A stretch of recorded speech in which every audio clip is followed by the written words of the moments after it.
YouTube is still from the 1995 hoax footage now said to have recreated a genuine video. British businessman Ray Santilli, 58, who was responsible for distributing the hoax autopsy film, contacted express.co.uk after we reported on the video yesterday. Mr. Santilli, who is CEO of Orbital Media Group, maintains the 1995 film is based on genuine footage. He said, "I maintain the original film was real, and as stated we restored and recreated elements of the film."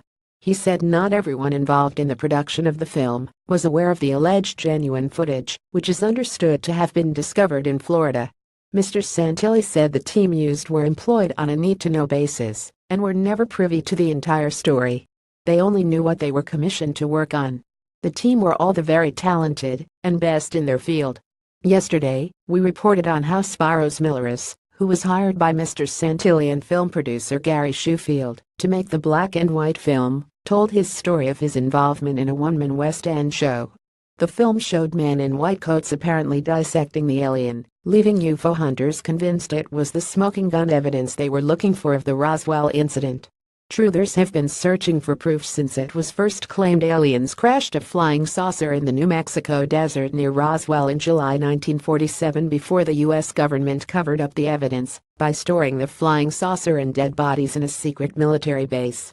It remains one of the world's biggest conspiracy theories, but to the disappointment of alien hunters, the 1995 footage was later exposed as an elaborate hoax. Mr. Milleris revealed how the video was produced inside a North London flat, thousands of miles from the secret U.S. base it was purporting to be in. He explained how the dead alien in the 17-minute film, which has been viewed by millions of people across the globe, was created by a sculptor called John Humphreys, who was a special effects expert who had worked on the sets of Doctor Who. Mr. Milleris said 1940s surgeons' outfits and medical equipment were supplied from prop providers in the UK and USA. The two pathologists were his brother and then girlfriend, he said. Cow and lamb organs from a butcher were used to represent those of the extraterrestrial, and raspberry jelly was planned to be used for the brain, but it turned out to be too dark. The 16mm film was then spliced with an original paved newsreel of a 1947 college baseball match in Roswell to help convince experts from Kodak it could be real, he said. Musician Mr. Santilli made millions after claiming it had been shot by a U.S. military official after the Roswell incident and obtained by him years later, according to Mr. Milleris. Yet, Mr. Santilli insists there is an original reel the film was based upon. Mr. Santilli told express.co.uk, "I refute the Spiros Milleris version of his involvement in alien autopsy. If anything, Spiros was part of a team." Gareth Watson, who played the doctor observing the procedure in the fake footage, appears to confirm what Mr. Santilli says about there being original footage that was recreated. "I maintain the original film was real, and as stated we restored and recreated elements of the film." Ray Santilli he took part in an email question and answer session with veteran UFO researcher Philip Mantle earlier this year. Mr. Mantle asked him, "Have you anything you would like to add about the alien autopsy film hoax that perhaps you have never shared with anyone before?" Mr. Watson said, "I was led to believe there was original footage of poor quality and this was a recreation, not a hoax." He went on to say that he viewed what was described as the original footage. Mr. Watson said, "I was shown by Ray Santilli and Gary Shufield a VHS copy of very grainy poor quality footage of an alleged alien autopsy.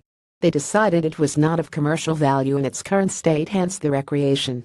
So I left with impression that what I saw was the original footage. I have no idea where that is now, or what Ray Santilli did with it. The original footage was of very poor quality to the point I could have been looking at the Yeti." July 3, 2017. Festival goers recreate the infamous alien autopsy video. Mr. Watson said to this day he does not know if the original footage was real or also hoaxed. He added, "I never found out if the original footage was a hoax. I was always told it was acquired from the cameraman in Florida.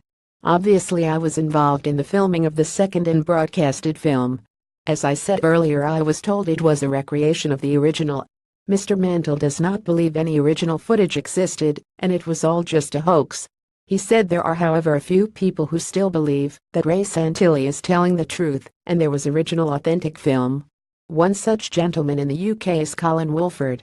"Colin and I disagree, but we have remained on friendly terms. Mr. Wolford tours the country giving lectures at UFO conferences, where he argues the original footage is likely to exist.